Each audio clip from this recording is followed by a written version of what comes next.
غزہ میں 7 ہفتے سے جاری جنگ میں آخر کار وقفہ ہو گیا۔ جنگ میں وقفے کا آغاز غزہ کے مقامی وقت صبح 7 بجے سے شروع ہوا۔ معاہدے کے تحت غزہ میں 4 روز تک بمباری روکی جائے گی۔ آج شام 4 بجے سے فلسطینی اور اسرائیلی قیدیوں کا تبادلہ شروع ہوگا۔ 13 اسرائیلی قیدیوں کو رفح کراسنگ پر اسرائیلی فورسز کے حوالے کیا جائے گا۔ ماہر امور مشرق وسطی منصور جعفر صاحب ہمارے ساتھ موجود ہیں۔ بہت شکریہ منصور صاحب۔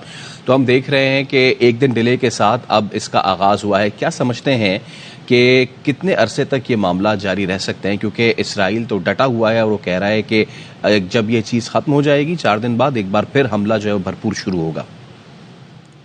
یقیناً جی، اسرائیل اور فلسطینیوں کے درمیان جو ہے ہونے والی مختلف جو جنگیں ہیں 2008 سے آنورڈ 3 جنگوں کے دوران جو ہے مختلف مراحل میں جنگ بندی ہوتی رہی ہے، اور ہر بار جو ہے جنگ بندی کا جو بریچ کیا ہے وہ اسرائیل کی طرف سے ہوا ہے۔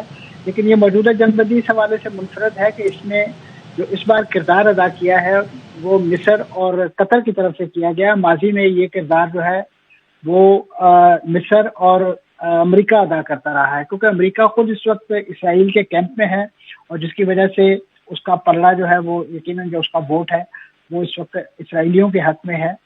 تو میں سمجھتا ہوں کہ یہ جو اس وقت چاہے 4 دن کا وقفہ ہوا ہے جنگ میں، لیکن یہ فلسطینیوں کے لیے بہت بڑی ایک سائی آف ریلیف ہے، ان کے لیے ایک بہت بڑا حوصلے کی بات ہے، کیونکہ جس برے انداز سے ان کے اس شہر اور اس بستی کو جو ہے اسرائیل نے اپنی جنگی مشین کے بے دریغ استعمال کے ذریعے اجاڑا ہے، تباہی اور بربادی کی ایک داستان رقم کی ہے، تو اس میں کم از کم انہیں اپنے آپ کو ری ارینج کرنے کا اور اپنے وہ پیارے کہ جن کی تلاش میں وہ سرگردہ تھے، کم از کم اگر ان کو زندہ نہیں ملتے تو انہیں دفنانے کا موقع ضرور مل جائے گا۔ اور اس کے ساتھ ساتھ جو امدادی سامان کے حوالے سے داخلے پر ایک روک لگی ہوئی تھی وہ ختم ہوئی ہے، جس کے نتیجے میں یہاں پہ جو اشیاء ضروریہ ہیں، جو بنیادی ضرورت کی چیزیں ہیں وہ پہنچنا شروع ہوگی۔